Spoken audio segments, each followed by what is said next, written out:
다 같이 일어서셔서 기도하겠습니다.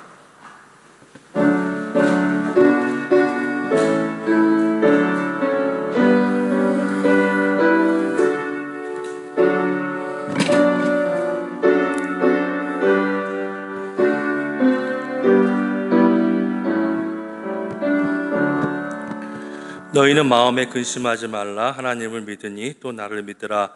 내 아버지 집에 거할 곳이 많도다. 그렇지 않으면 너희에게 일렀으리라. 내가 너희를 위하여 거처를 예비하러 가노니 가서 너희를 위하여 거처를 예비하면 내가 다시 와서 너희를 내게로 영접하여 나 있는 곳에 너희도 있게 하리라. 아멘. 사도신경으로 우리 신앙을 고백하겠습니다. 나는 전능하신 아버지 하나님 천지의 창조주를 믿습니다. 나는 그의 유일하신 아들 우리 주 예수 그리스도를 믿습니다. 그는 성령으로 잉태되어 동정녀 마리아에게서 나시고 본디오 빌라도에게 고난을 받아 십자가에 못 박혀 죽으시고 장사된 지 사흘 만에 죽은 자 가운데서 다시 살아나셨으며 하늘에 오르시어 전능하신 아버지 하나님 우편에 앉아 계시다가 거기로부터 살아있는 자와 죽은 자를 심판하러 오십니다. 나는 성령을 믿으며 거룩한 공교회와 성도의 교제와 죄를 용서받는 것과 몸의 부활과 영생을 믿습니다. 아멘. 찬송가 393장 찬송하시겠습니다.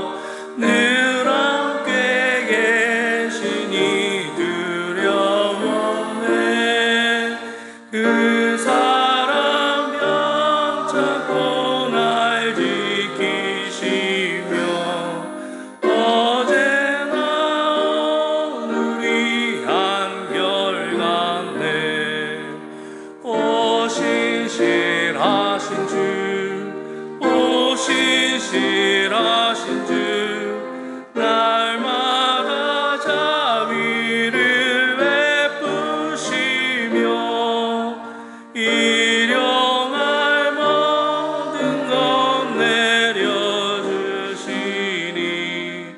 오 신실하신 주 나의 구주 봄철과 또 가을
우리를 대표해서 최태린 집사님 기도해 주시겠습니다.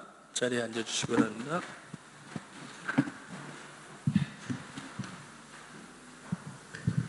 기도하시겠습니다.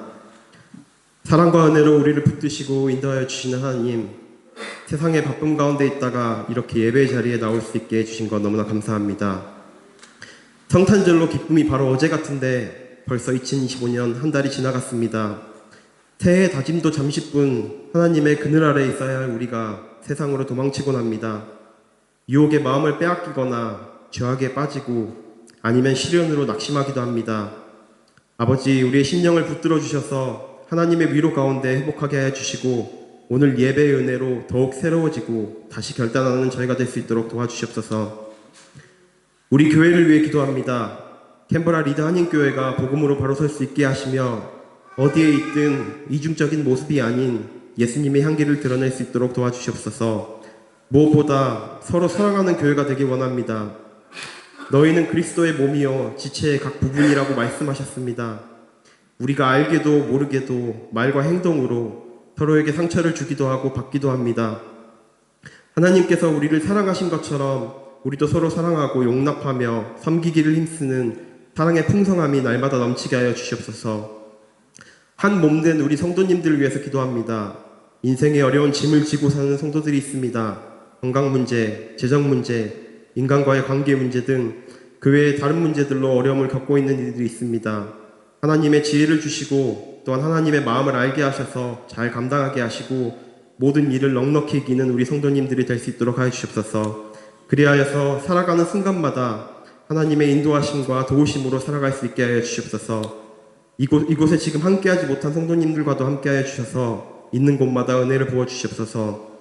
오늘 교회에 있을 모든 순서들 가운데 함께하여 주셔서 주님만을 위한 오늘이 더욱더 빛날 수 있게 하여 주시고 교회를 위해 힘쓰는 모든 분들에게 축복하셔서 힘들어하며 일로 느껴지는 것이 아닌 섬기기 위해 오신 예수님의 마음으로 감당할 수 있게 도와주시옵소서.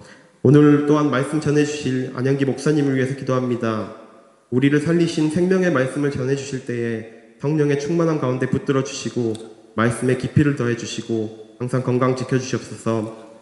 아버지, 이제 말씀을 듣고자 합니다. 이 말씀이 그냥 흩뿌려지는 소리가 아닌 나에게 주시는 하나님의 음성으로 듣게 하시고 무엇보다 우리에게 순종의 마음을 주셔서 말씀대로 역사하시는 하나님의 능력을 보게 하여 주시옵소서. 예수님의 이름으로 기도드립니다. 아멘.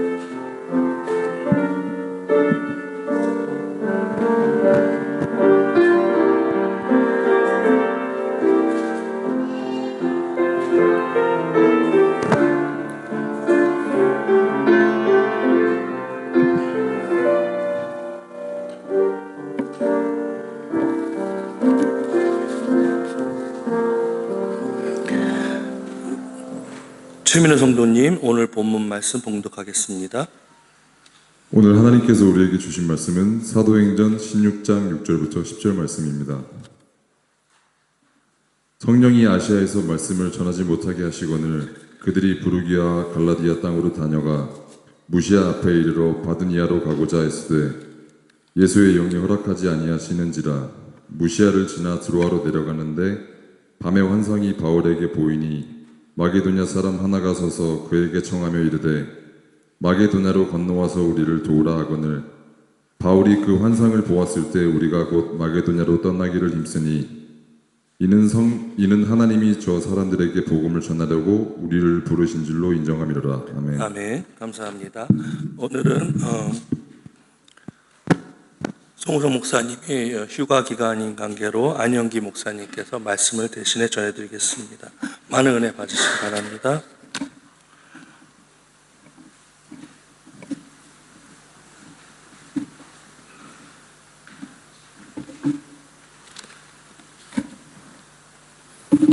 여러분 반갑습니다. 안영기 목사입니다. 저는 뉴질랜드에서 왔습니다. 여기 사는 손녀딸 돕으려고 왔는데 이렇게 다녀서게 되었습니다. 이 목사의 숙명 같은 거는 죽을 때까지 말씀을 전하는 거기 때문에 기꺼이 감사함으로 이 자리에 섰습니다. 오늘 말씀 나누면서 깊은 하나님 은혜 여러분과 함께 나누기를 원합니다. 제가 잠깐 기도하고 우리 말씀 나누도록 하겠습니다. 주님 감사합니다. 부족한 자를 단에 세우셨으니 전하는 자의 말씀을 입술을 주장하시고 말씀을 듣는 자의 마음 문이 활짝 열리게 하옵소서. 전해지는 말씀이 은혜의 말씀, 감격의 말씀, 변화의 말씀, 생명의 말씀 되게 하옵소서. 예수님의 이름으로 기도드리옵나이다. 아멘.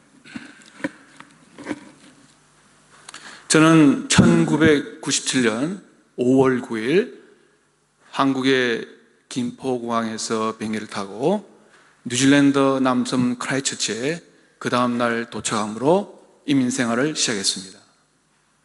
보통 한국 가정이 이민을 결정하실 때에는 여러 가지 이유가 있겠습니다만 자녀 교육을 그 첫 번째로 삼지 않나 이렇게 생각이 됩니다. 그러나 저에게는 또 다른 이유가 있었습니다. 지금도 저희 믿음이 뜨겁지만 저희 30대 후반 시절 저희 믿음은 지금보다 훨씬 더 뜨거웠습니다. 학교를 졸업하고 직장에 들어가서 약 12년 정도 근무하니까 부서의 최고 책임자로 제가 오르게 되었습니다. 저는 이것을 하나님이 주신 기회로 생각하고 하나님의 명령대로, 하나님의 말씀대로 부서 업무를 감당하기로 마음먹었습니다. 겁도 없이 말이죠. 물론 지금도 겁이 없습니다만 전혀 웃으시질 않네요. 그러나 그렇게 시작한 부서 업무는 얼마 되지 않아 벽에 부딪히게 되었습니다. 사람들이 저보고 고지식하다 이렇게 평가하는 것입니다. 그뿐만 아닙니다. 회사에서도 저를 융통성이 없다, 업무 팀워크에 방해가 된다, 이런 이유를 대면서 저를 아무도 가지 않으려는 부서에 내려보냈습니다. 그걸 우리 한국말로 뭐라고 그러죠? 좌천이다 이렇게 얘기합니다. 영어로 디모션 된 것입니다. 그때 저는 제 마음이 얼마나 헤어지고 찢어지고 고통스러운지 모릅니다. 지금 이 자리에 서서 이렇게 얘기하지만 정말 고통스러웠습니다. 그것은 단순히 제가 좌천되었기 때문이가 아니라 사람들 중에서 원칙과 진실이 외면당하는 것, 정말 실망을 넘어서서 큰 분노를 저에게 불러일으켰습니다. 저는 주님께 따졌습니다. 주님 왜 이러십니까? 주님이 하라는 대로 명령대로 하지 않았습니까? 그러나 주님은 아무 말씀도 하지 않으셨습니다. 그래서 저는 결국 사표를 내고 말았습니다. 그러자 저에게는 뉴질랜드 이민의 문이 곧바로 열렸고 저는 이민을 오게 되었습니다. 그러므로 저에게는 회사에서 좌천당한, 디모션당한 그 사건이 저의 이민의 첫 번째 이유인 것입니다.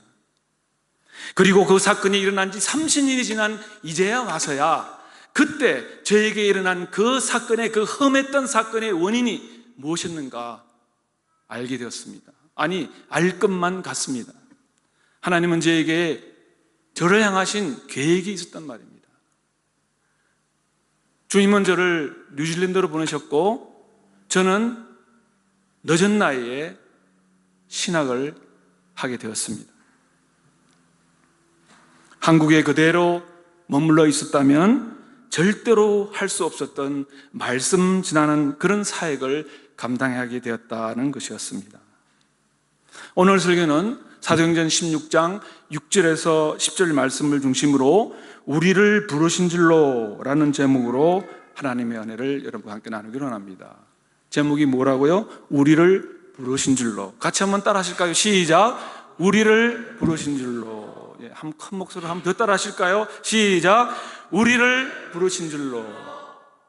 그리고 부제로 하나님의 인도하심을 따라 사는 삶이라고 붙여보았습니다. 저를 한번 따라 하실까요? 하나님의 인도하심을 따라 사는 삶. 오늘 성경 본문 사도행전 16장 6절에서 10절의 말씀은 사도 바울이 2차 전도여행을 떠나서 얼마 되지 않은 시점에서 일어난 사건입니다.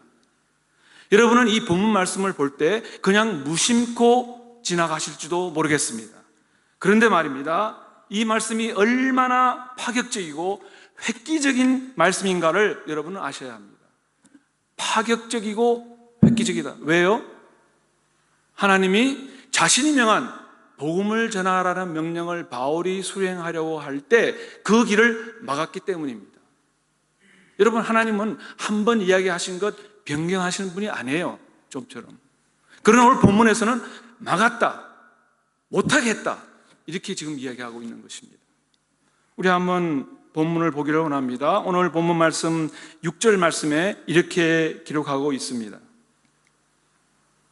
성령이 아시아에서 말씀을 전하지 못하게 하시거늘 부르기아와 갈라디아 땅으로 다녀가 무시아 앞에 이르러, 이렇게 되어 있습니다. 성령이 못하게 하시거늘.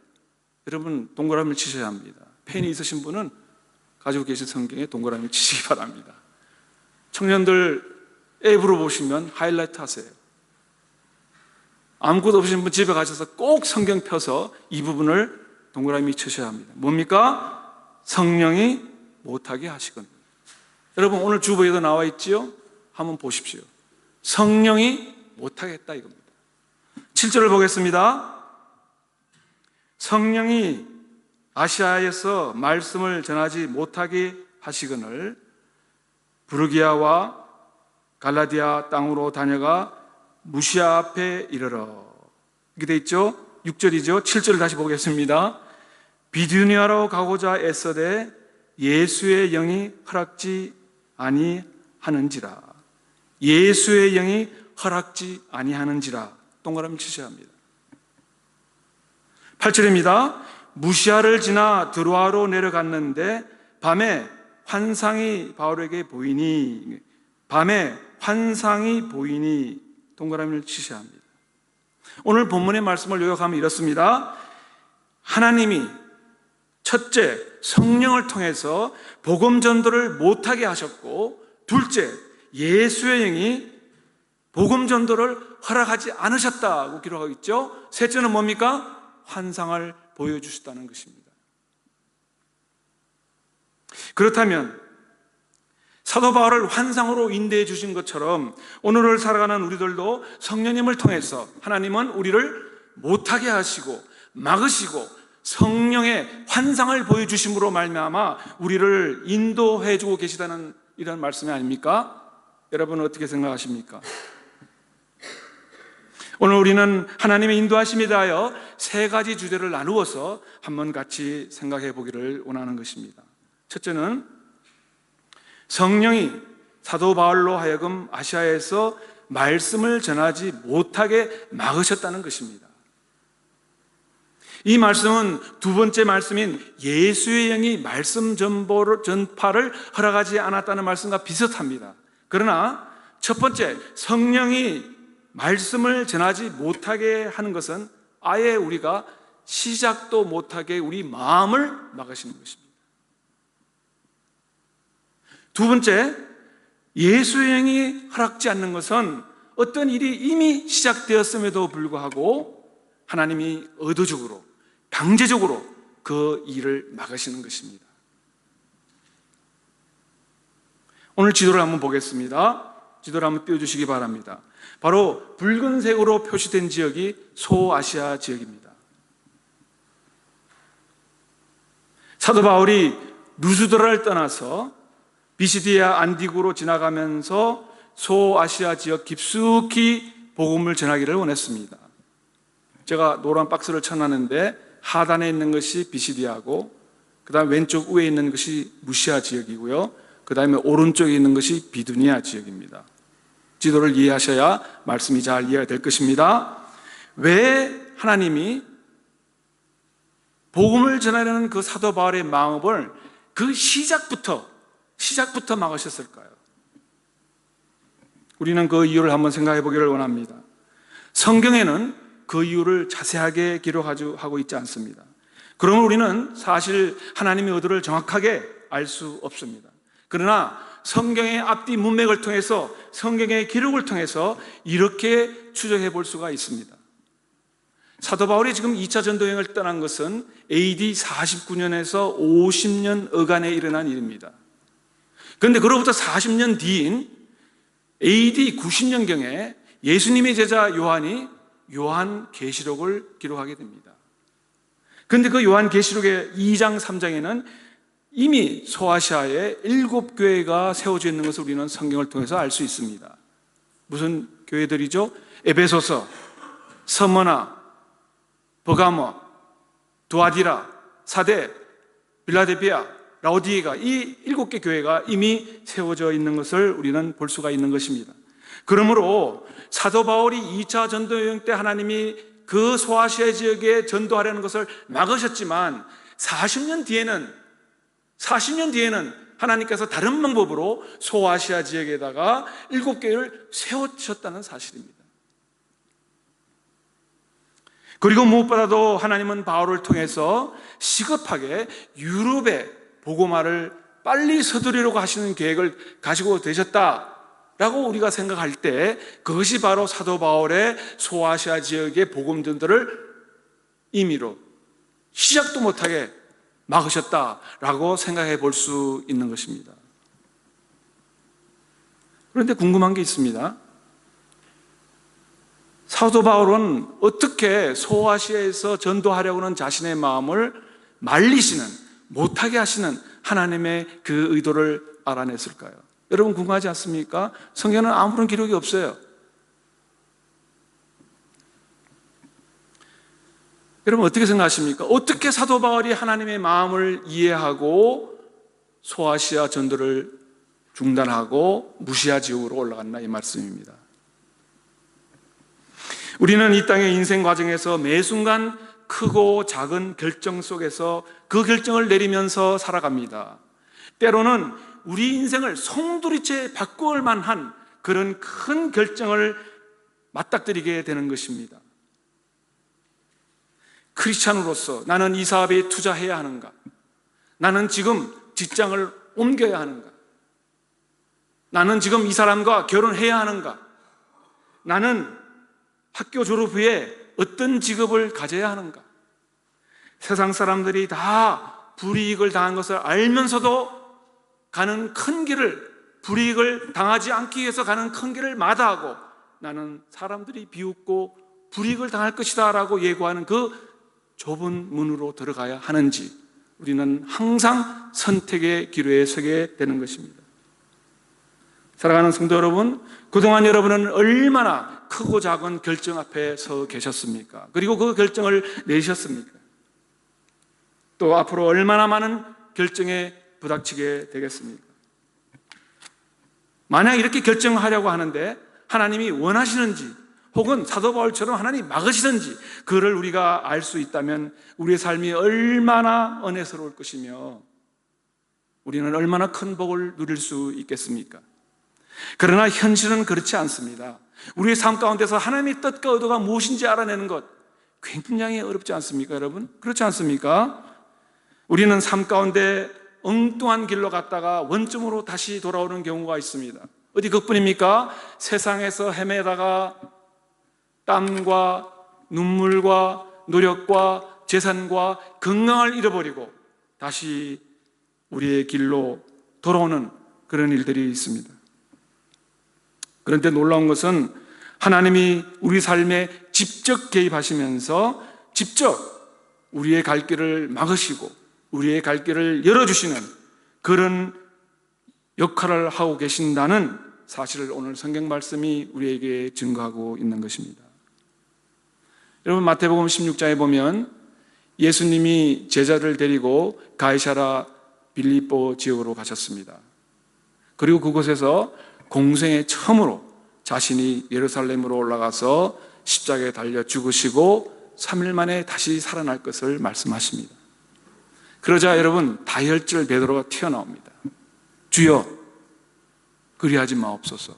이렇게 주님을 만류하게 되죠. 이때 예수님으로부터 나오는 이 말씀이 정말 충격적입니다. 사탄아 내 뒤로 물러가라. 너는 나를 넘어뜨리는 자로다. 여러분 예수님의 수제는 졸지에 예수님을 넘어뜨리려고 하는 사탄이 되어버린 거예요. 왜 베드로는 예수님을 위해서 한마디 걸었을 뿐인데 사탄의 나락으로 떨어지게 된 것일까요?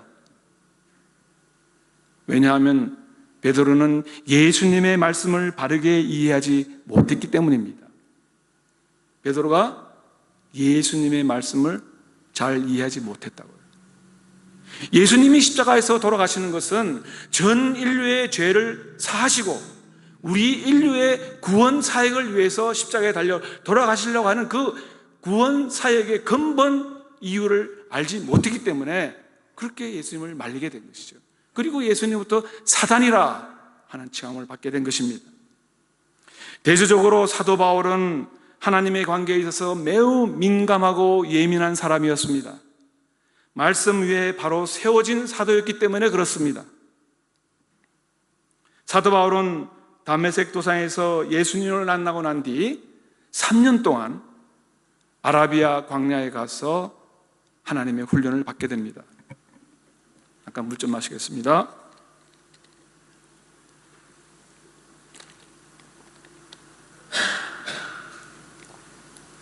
그리고 사도 바울은 안디옥 교회 바나바로부터 목회자 청빙을 받기 이전에 10년 동안 자기 고향 다소에 가서 말씀을 깊이 묵상하고 또 연구하게 됩니다.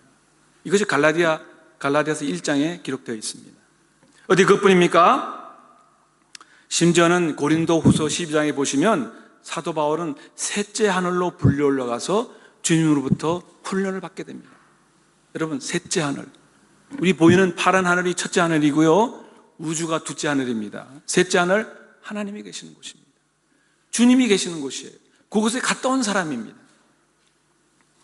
사도 바울은 소아시아 지역에 두루 다니면서 말씀을 전하고 싶었습니다. 그러나 하나님은 그러한 사도 바울의 계획을 원하지 않으셨습니다. 그럼 어떻게 됩니까? 그렇게 성령님의 인도에 예민한 바울은 소아시아 지역에 복음을 전하려고 하는 자신의 마음에 찔림을 받았을 것이 분명합니다. 왜요? 하나님과 자신의 계획이 충돌이 일어났기 때문에 그렇습니다. 요한복음 16장에 성령님은 우리의 죄와 의와 심판에 대해서 깨우치시는 분이다, 이렇게 얘기하고 있습니다. 사도 바울은 성령의 깨우침을 받아 하나님의 마음을 읽었고, 그래서 성경은 오늘 그한 사건과 상황을 성령이 막으신다, 못하게 하신다, 이렇게 기록하고 있는 것입니다. 제가 여러분께 여쭙겠습니다. 여러분은 얼마나 하나님의 관계에서 민감하십니까? 여러분이 어떤 결정을 내리고자 할 때 하나님의 마음이 어떠실까라고 생각해 본 적이 있으십니까? 인생의 여정에서 어떤 결정을 내릴 때 하나님의 뜻에 어긋나서 여러분의 마음에 어긋나고 불편하고 꺼림칙한 찔림을 당한 적이 있으십니까? 우리는 사도 바울처럼 말씀과 기도를 통하여 하나님의 인도하심에 민감할 수 있습니다. 그리고 그때 우리가 어떤 결정을 하려고 할 때 우리 삶 속에서 하나님의 뜻에 어긋나는 결정을 하려고 한다면 우리의 마음이 불편하고 그리고 찔림이 있을 것입니다. 그러한 꺼림칙한 찔림을 경험하게 될 것입니다. 그러나 여러분, 하루에 한 번도 기도하지 않고 신앙생활하면서 성경 한 번도 통독하지 않은 사람이 어떻게 성령님의 임재를 체험할 수 있겠습니까? 그리고 어떻게 하나님의 뜻에 민감해서 하나님이 기뻐하시는 바른 영적 결정을 내릴 수 있겠습니까? 많은 성도님들이 주일 예배 때 받은 주일 말씀 하나 가지고 일주일을 살아가려고 마음 먹습니다. 그러나 성도 여러분, 주일 예배에서 받은 30분에 해당하는 설교 말씀은 우리가 받고 돌아서면 잊어버리는 것이 다반사인데 어떻게 그 말씀 가지고 일주일을 살아가려고 하십니까? 여러분, 하루에 3번, 일주일에 7번, 3 곱하기 7, 21번 꼬박꼬박 거르지 않고 식사하지 않습니까? 그러므로 30분에 해당하는 주일 말씀 가지고 일주일을 살아가겠다고 마음먹는 그 마음은 너무나 부족합니다. 우리의 영적 양식, 우리의 생명의 양식으로는 너무나 부족하다 이 말씀입니다. 그러므로 우리는 성경을 깊이 이해하는 말씀과 기도의 훈련이 필요합니다. 성경을 깊이 이해하려고 하는 간절한 마음과 절박한 마음이 필요한 것입니다. 그리고 매일 우리는 말씀을 읽고 기도하고 묵상 훈련을 해야만 성경 말씀에 하나님의 뜻에 민감하게 된다는 사실을 우리는 이해합니다. 우리의 말씀 생활과 기도 생활이 우리의 영을 민감하게 해줄 것입니다. 그래서 나와 하나님의 관계에서 민감해져야만 내가 매 순간 부딪히는 그러한 절체절명의 순간에 실패와 좌절과 타락의 위액에서 하나님의 뜻을 알아낼 수 있는 것입니다. 그리고 그 하나님의 뜻에 따라 우리는 하나님의 영광을 올려드리는 감격과 감사와 승리의 삶을 올려드릴 수 있는 것입니다. 아멘이십니까? 예, 아멘이 너무 작으신데요. 예, 말씀과 기도를 안 하시겠다고 하는 그런 표정을 보였는데, 여러분, 우리는 말씀과 기도와 묵상 훈련으로 하나님의 관계에서 민감해질 수 있습니다. 아멘이십니까? 두 번째는 오늘 본문 말씀대로 성령의 영이 허락하지 않으시는 겁니다. 앞에서 말씀드린 것처럼 어떤 일을 시작조차 할 수 없도록 막으시는 성령님의 역사가 있다고 하면 이미 시작된 일에 대해서는 강권적으로 막으시는 성령의 인도하심이 있다는 것입니다. 강권적으로 이미 시작된 우리의 일을 막으시는 성령의 역사가 있다고요. 우리는 그때 하나님의 그 막으심에는 반드시 이유가 있다라고 기억하여야 합니다. 다시 한번 말씀드립니다. 하나님이 우리가 하려고 하는 일을 강권적으로 이미 시작된 일을 막으시려고 할 때는 반드시 이유가 있다는 사실을 여러분 기억하시기 바랍니다. 오늘 성경 본문 7절에 하면 사도 바울은 무시아 지역을 도착했습니다. 무시아 지역에 도달하게 되고, 지혜도 좀 떼어주시기 바랍니다. 유럽으로 향하는 드로아 항구에서 굉장히 가까운 지역입니다. 사도 바울은 북쪽 비두니아로 가고 싶었습니다. 그러나 하나님이 원하시는 방향은 서쪽의 마게도니아였습니다. 우리는 비두니아로 가려고 하는 사도 바울을 어떤 성령의 역사가 막았는지 자세히 알 수 없습니다. 아마도 질병에 걸렸거나 아니면 강도를 만났거나 아니면 지진과 같은 자연재해가 그들의 길을 막을 수도 있을 것입니다. 그러므로 우리에게도 이런 일이 일어났다면 그것은 하나님이 강권하시는 우리를 향하신 하나님의 사역의 한 부분이라고 할 수 있을 것입니다. 제가 섬기는 교회 청년 선교 20명으로 구성된 선교팀이 지난 2023년 7월 아프리카 선교를 다녀왔습니다. 지금부터 그때 일어난 일을 좀 말씀드리려고 합니다.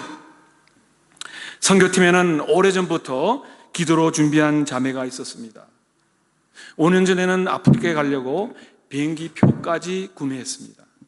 그런데 5년 전에 여러분 잘 알다시피 코로나 팬데믹이 터져서 그 선교여행을 취소할 수밖에 없었습니다. 그 사이에 그 자매는 결혼을 하였고 3월에 아이를 절선했습니다. 모두가 말렸지만 그 자매는 7월에 출발하는 아프리카 선교에 남편과 함께 동참하기로 결정했습니다. 제가 오래간만에 설교하니까 목이 좀 갈라져서 또 좀 마시겠습니다.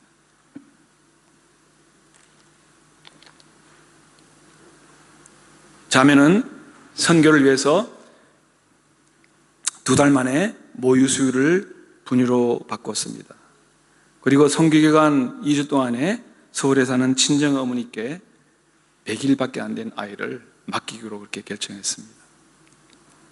드디어 재작년이죠. 2023년 7월 4일 아프리카 케냐로 선교를 떠나기 위해서 선교팀 20명 중에서 선발대 8명을 빼고 12명이 인천공항에 집결했습니다.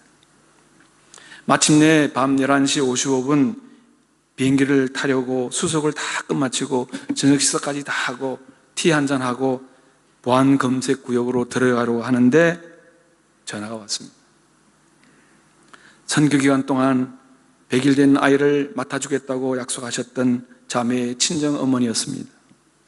아이가 너무 보채고 울기 때문에 도대체 감당이 안 되니까 돌아오라 이렇게 전화를 한 것입니다. 나중에 한 사실이지만 아이는 중이염에 걸려 있었습니다. 그 어떡합니까?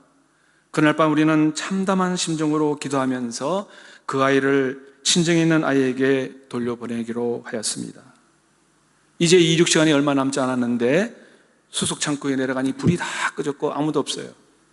그래서 수솜에서 항공사 직원을 불러서 실었던 짐을 내리게 되었습니다. 우리가 공항에 일찍 도착해서 짐을 붙였기 때문에 그놈의 짐이 얼마나 비행기 앞에 있는지 내리는데 어마어마한 시간이 걸렸습니다. 아마도 비행기가 연발했을 거예요. 그리고 그 자매는 밤 12시가 넘은 시간 남편을 뒤로 한 채, 남편도 같이 가기로 했거든요. 남편을 뒤로 한 채 혼자 택시를 타고 엄마를 애타게 찾고 있는 아이가 있는 친정집으로 향했습니다. 여러분, 그 자매는 친정으로 향하는 택시 안에서 그 밤중에 엉엉 울었다고 했습니다. 다행스럽게 5일이 지났는데요, 아이의 중이염이 회복되었습니다. 그리고 이 사연을 들은 한 성도님이 헌금을 하심으로 이 자매는 정말 세상에서 제일 비싼 항공료를 내고 다시 선교팀에 합류하는 하나님의 은혜를 누리게 됩니다. 우리 한번 같이 생각해 보기를 원합니다. 왜 하나님은 그날 밤 그토록 오랫동안 간절히 기도해왔던 한 믿음 있는 자매의 선교 소망을 막으신 것입니까? 그 선교는 무엇입니까? 아프리카 지역에 십자가 복음을 전하려고 하는 그런 선교가 아닙니까? 도대체 우리는 하나님이 막으시는 그 이유를 알 수가 없습니다. 오늘 이 자리에 여러 성도님께서 아주 편안한 모습으로 앉아 계십니다. 그러나 돌아보면 여러분은 인생을 살아가면서 산보다 더 높은 두려움과 절망에 가득 찬 삶의 압박을 만나셨고 또 만나게 될 것입니다. 어디 그뿐입니까? 앞으로 살아가면서 우리는 바다보다 더 깊은 슬픔과 아픔과 고통의 그러한 일을 만나게 될 것입니다. 만날 수도 있습니다. 청년들 잘 들으세요. 특히 청년들 자신만만하지요? 꼭 산보다 높은 두려움, 바다보다 깊은 슬픔과 좌절을 맛볼 수 있다 이겁니다. 명심하셔야 됩니다. 우리는 그때마다 왜 저입니까? 외쳐도 하나님께서는 아무런 답변이 없으십니다. 아니, 없으실 때가 많아요. 가끔은 해주시지요. 그러나 왜 저입니까? 하나님 답변하지 않습니다. 그러나 대부분 꽤 오랜 시간이 지나고 나서 비로소 하나님의 계획이 무엇이었는가 우리는 알 수 있습니다. 사도 바울이 소아시아 지역에다가 복음을 전하려고 했을 때 왜 하나님이 막으셨는지 그 이유를 40년이나 지난 뒤에 알 수 있게 되지 않았습니까? 저의 경우도 마찬가지입니다. 제가 왜 그렇게 인생을 갈짓자를 그리면서 살아왔는지 30년이 지난 지금에 와서야 하나님의 계획을 알게 되었다 이 말씀입니다. 우리가 살아가면서 숨이 끊어질 것 같은 고통의 시간이 찾아옵니다. 제대로 되는 일이 하나도 없는 순간이 발생하게 됩니다. 그때는 우리는 그때마다 반드시 기억하여야 합니다. 하나님은 믿는 우리에게 이러한 고난과 실패와 좌절을 주시는 데는 반드시 이유가 있다는 말씀입니다. 하나님은 이러한 고난을 통해서 우리를 더 깊은 믿음의 사람으로, 더 강한 신앙의 소유자로 완성하기 위해서 그렇게 하십니다. 그리고 하나님은 우리에게 더 큰 복을 누리게 하시려고 우리에게 고난을 주시는 것입니다.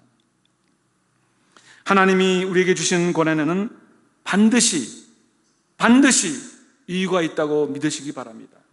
그리고 그때 하나님이 우리에게 주시는 고난이 그게는 반드시 이유가 있다라고 생각할 때에 우리의 삶이 변화합니다. 우리의 영이 살아납니다. 하나님께서 우리의 살 길을 열어주십니다. 그리고 우리의 믿음이 성숙합니다.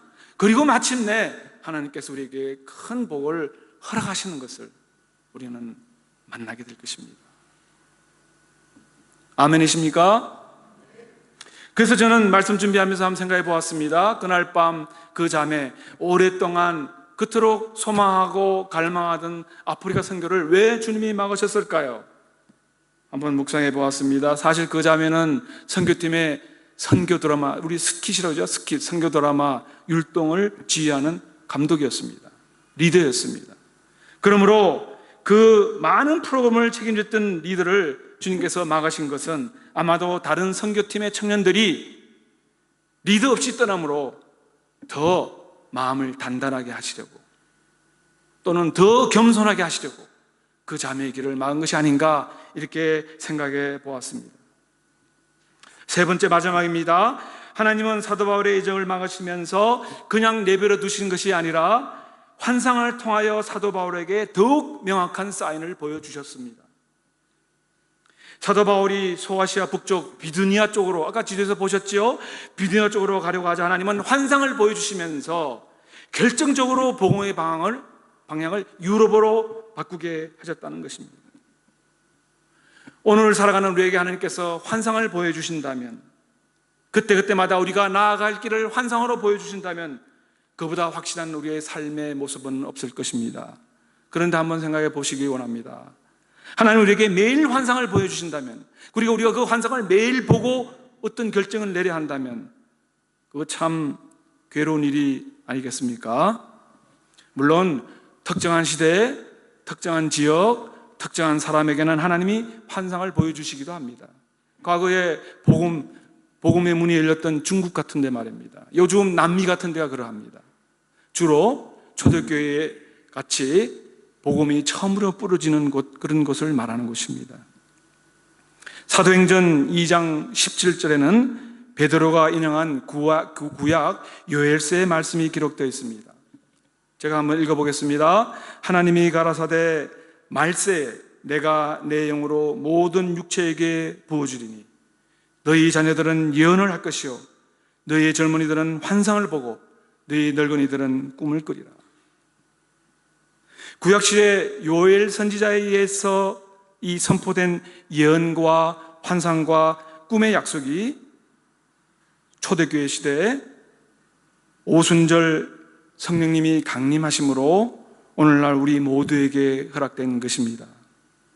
그러므로 이 구절에서 자녀들이라고 할 때 자녀들만 예언하는 것이 아니에요.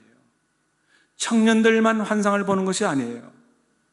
늙은 사람만 꿈을 꾸는 것이 아닙니다. 그렇게 해석하면 안 됩니다. 여기서 말하는 자녀, 청년, 늙은이는 문법적으로 총칭 대명사라고 합니다. 제너릭 프로나운이라고 합니다. 다시 말하면 오늘을 살아가는 우리 모두를 가리키는 단어들입니다. 예언은 입으로 말하고 환상은 눈으로 봅니다. 꿈은 머리로 꾸는 것입니다. 그러므로 예언, 환상, 그리고 꿈이 우리에게 주는 의미는 우리 믿는 자들이 신체의 오감을 통해서 누리는 하나님의 은혜를 이야기하는 것입니다. 그렇기 때문에 고린도후서에 보면 예수 그리스도의 향기를 맡는다라는 말씀이 있습니다. 지금은 은혜의 시대입니다. 고린도후서 6장 2절입니다. 제가 한번 읽겠습니다. 제가 은혜 베풀 때 너를 듣고 구원의 날에 너를 도왔다 하셨으니 보라 지금은 은혜 받을 만한 때요 보라 지금은 구원의 날이로다. 지금 우리가 사는 은혜의 시대에 성령님이 우리와 함께 하시며 우리는 예언을 하고 환상을 보며 꿈을 꾸게 됩니다. 성경에서 예언은 여러분 미리, 한자의 미리 예자가 아니고 맡길 예입니다. 그걸 분명히 알아야 합니다. 그렇기 때문에 예언은 하나님이 맡기신 일을, 맡기신 말을 내가 대언하는 것입니다. 그러므로 믿는 자의 예언은, 우리 믿는 자의 예언은 로또가 당첨되는가, 승진할 수 있는가, 돈을 벌 수 있는가, 직장에서 승진할 수 있는가, 이러한 건강을 회복할 수 있는가, 이런 세상적인 운명에 가는 것이 아닌 것을 여러분 아셔야 합니다. 그런 예언을 하는 사람들은 다 이단인 줄 아시기 바랍니다.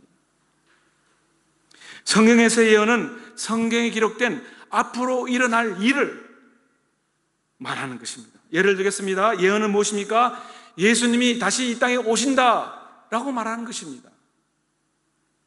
성령님의 은혜로 우리가 이 시대를 어떻게 살아갈 것인가를 보는 것이 환상입니다.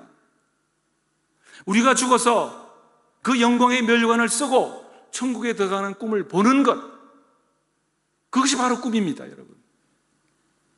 그러므로 여러분이 성경의 예언을 말하지 않고 환상도 없으며 우리 앞에 펼쳐질 미래에 대한 꿈이 없다면 그것은 여러분의 믿음에 문제가 있다는 것을 알아야 합니다, 여러분.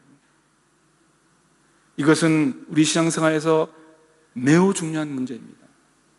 그러므로 은혜의 시대에 사는 우리는 예언과 환상과 꿈을 꾸어야만 하는 것입니다. 이제 말씀을 줄이겠습니다. 우리는 지금 은혜의 시대에 살고 있습니다. 은혜를 받았다, 은혜 가운데 산다 하는 말은 우리 눈이 세상적인 것에서 영적으로 바뀌었다는 것입니다.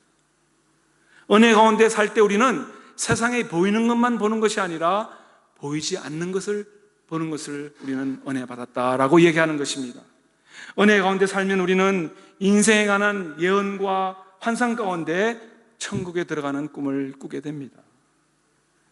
이 자리에 계시는 사랑하는 성도 여러분, 우리 모두가 하나님의 은혜 가운데 하나님이 보여주시는 환상과 꿈과 예언으로 이 땅에서 하나님의 복을 온전히 누리시기를 주님의 이름으로 축원합니다.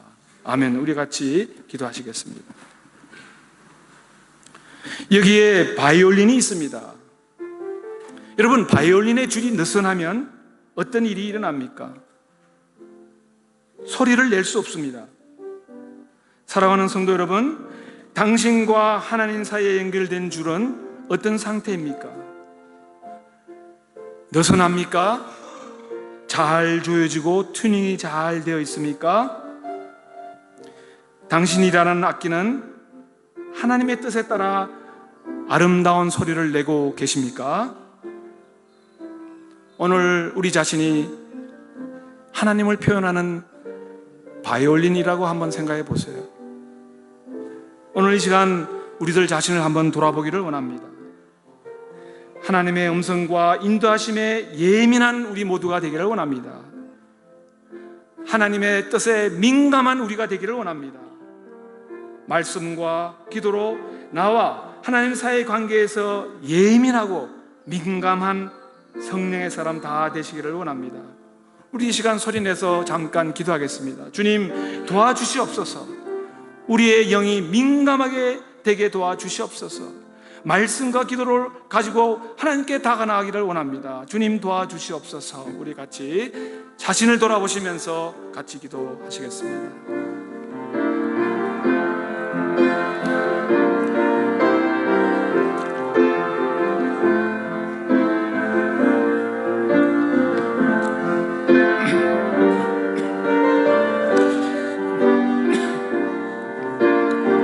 사랑해 주님, 감사합니다. 우리에게 놀라운 천국의 비밀을 말씀과 기도를 통해서 알게 하시니 감사합니다. 매일 말씀 가운데 살며 말씀으로 주님과 민감한 상태로 살아갈 수 있도록 도와주시옵소서. 어떤 문제에 부딪히면 하나님이 원하시는 게 진정 무엇인지, 하나님의 계획이 무엇인지 민감하게 깨달을 수 있는 영적 사람 다 되게 하옵소서. 저희들 주님의 뜻에 어긋나는 결정을 하게 될 때에는 주님, 저희들 깨우쳐 주시옵소서. 주님, 찔림을 받게 하여 주시옵소서. 주님, 끄름직한 느낌을 갖게 하여 주시옵소서. 그래서 실패와 좌절의 문턱에서 벗어나는, 사냥꾼의 올무에서 벗어난 자와 같이 벗어나게 하옵소서. 천국의 소망, 천국의 꿈을 꾸는 자 되게 하옵소서. 맡겨진 주님의 사명이 이 땅에서 잘 저희들로 하여금 감당되게 하옵소서.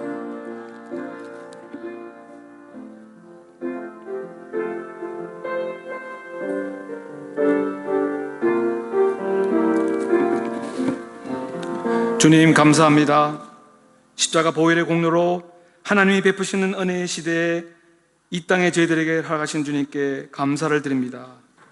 매일 말씀과 기도를 통하여 세밀한 하나님의 음성을 듣게 하옵소서. 저희들 은혜 가운데 하나님이 보여주시는 환상과 꿈을 보게 하는, 그래서 이 땅을 향하여 하나님의 예언을 담대하게 선포하는 자들 다 되게 하여 주시옵소서. 매일 주님의 인도함을 받는 귀한 삶 살게 하여 주시옵소서.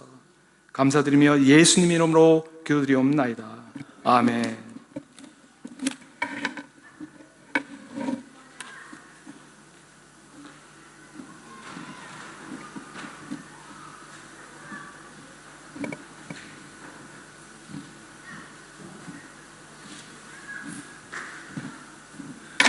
목사님 말씀 진로 감사드립니다. 384장 찬송하시면서 봉헌 찬송하시겠습니다.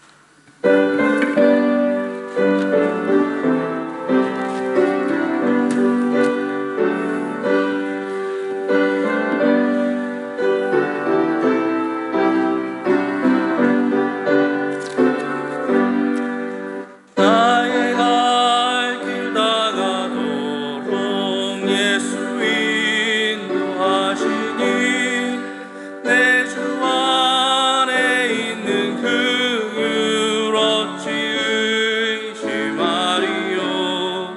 믿음으로 사는 자는 하늘 위로 받겠네.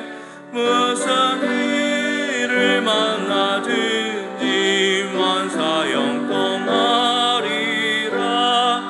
무슨 일을 만나든지 만사 영통하리라. 나의 갈 길 다가도록 예수 인도하시니 어려운 일 당한 때도 족한 은혜 주시네. 나는 심히 고단하고 영혼의 우가라나. 나의 앞에 반석에서 샘을 나게 하시네. 나의 앞에 반석에서 샘을 나게 하시네.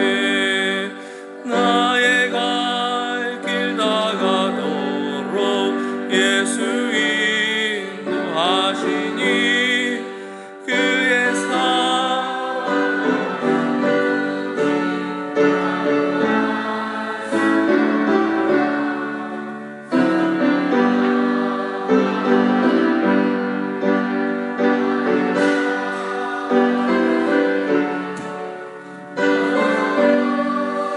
나의 찬송 예수 인도하셨네.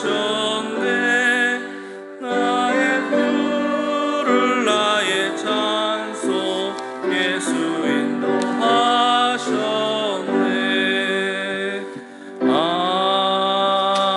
아멘. 교회 소식 시간입니다.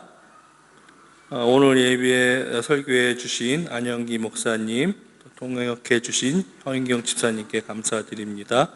오늘 오후에 헵시바 미용 선교 봉사가 있습니다. 담임 목사님께서는 1월 30일 목요일까지 휴가 중이십니다. 그리고 2월 2일부터 오전 일부 예배를 재개하도록 하고 또 수요 예배도 재개하도록 하겠습니다. 2월 2일 2부 예배는 어린이부, 청소년부 졸업 예배로 드립니다. 그리고 올해부터 2월부터 청소년부 주일 예배가 따로 드려지게 되는데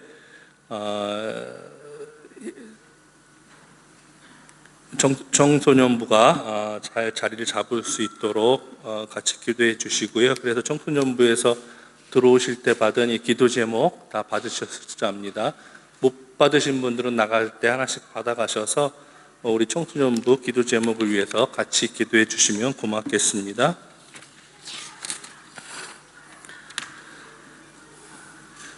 끝으로 파송 찬송 꽃들도 찬양하겠습니다.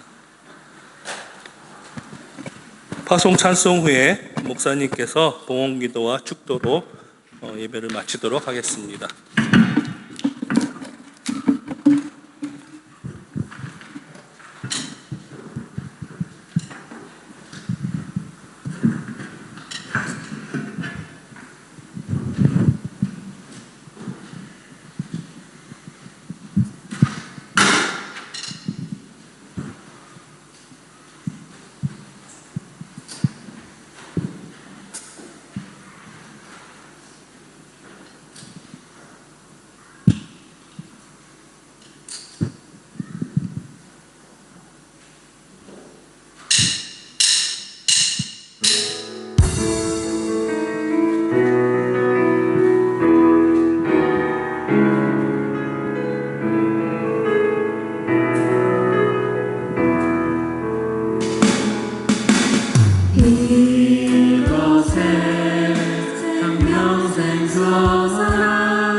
기도하시겠습니다. 사랑해 주님, 감사합니다. 거룩한 주일을 맞이하여 저희 성도들 빈손으로 오지 아니하고 정성껏 준비한 헌금을 바쳤습니다. 주님, 이 예물 기뻐 받아 주시옵소서. 이 예물이 쓰이는 곳곳마다 주님께서 직접 관여하시고 이 땅에 복음화에 긴유하게 쓰일 수 있도록 주님 허락하여 주시옵소서.